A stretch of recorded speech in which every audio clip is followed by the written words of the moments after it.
Welcome to SiGMA. I'm joined right now by Brandie Black, who is the founder and CEO of Brandie Media. Welcome, Brandie. Thank you for joining us. I'm going to kick off because obviously you're involved in marketing, communications. Right. In these times of economic turmoil, how important is a good marketing strategy to ensure that the company survives? Yeah, I mean that's of course crucial, especially now. I mean everybody's cutting budgets, and I mean at the end of the day you always have to do marketing. So I think you really need to fine tune it. I think if you go back 5 years ago or even a couple of years ago, people would maybe just be spending and not really tracking the ROI. So I think nowadays you really got to decide what's your channels, where you're going to go, how you're going to place that budget, what are you going to put into the affiliate side of things, obviously advertising in general, events as well, where are you going to showcase.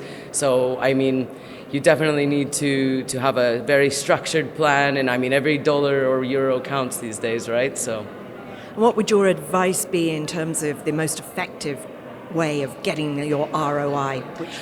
Yeah, for that, I think you got to do everything on page for affiliates, which I work a lot with, and I am an affiliate as well. And for operators, I mean, the more traction you can get just through your own efforts. So obviously you're going to have your own site, you're going to have your own email list, you're going to have your own social channels.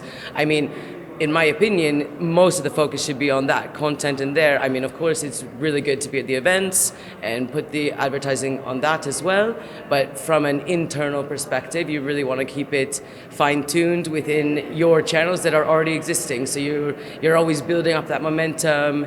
You're always building up the content on your site, on your email list, on that, you know. That's what I think. So SEO is king. SEO, I mean, content is still king, in my opinion. Of course, I am biased because I run a content agency, but I mean, I think the more, I mean, still to this day, I see operators and for example, they don't have their, they don't have on-page blogs, things like that, and I mean, they think, it doesn't bring us anything. Well, that's absolutely not true. Think about it. You are paying affiliates to basically do that for you. So, I mean, affiliates are also important, but they should be utilizing their on-page stuff as well, you know? Yeah, definitely. So let's move on just a little bit and Sure. talk about future opportunities and where we're going. I mean, obviously there's a lot of talk about the metaverse, Web 3.0. Buzzword, yeah. Buzzwords. Yeah. What does that bring to the party? Yeah, I mean, there is so much opportunity in that. It's a definite big experimentation phase at the moment, you know. So again, when we're talking about budgets and where maybe budgets are more limited than what they normally are, I guess you would want to have a small portion of that dedicated to having, you know, some room to experiment. You know, they are doing a lot of these, especially with social casinos, play to earn casinos, these, let's say not so traditional casinos. I think these kind of brands can really utilize these in product games, or sorry, in game products. You know, all these digital assets, the NFTs. I did some consulting for a couple projects, which again was purely experimental. So it's quite, I mean, that is the future though, in my opinion, to have these in-game assets. That also actually really helps with gamification as well, because the more you're rewarding the player, I mean, that's what social casinos are all about. So now we're going to see more metaverse type casinos, but really they are more or less just doing what the social casinos were doing before, or are still doing. But now we're on the next level of that, because, you know, Web3 is all about owning your content, having more ownership on what you put out there as individual users, right? So I think it's super cool. I mean, I think that is the best, because it's really going to transform our industry, rather than just being like, okay, we're going to take your money, this, that. Of course, that is part of it, but you know, for you to be able to give back more to the user, also people incorporating the charities. I mean, that's another topic, but I think that's also quite cool. Yeah, I mean, I think it's going to be really exciting to see how it all develops. I've seen a couple projects. They're not quite off the ground yet, and they're doing really cool things. And I think it's all about the in-game assets and actually rewarding people. And that's going to build loyalty, increase the gamification. It's like the perfect storm.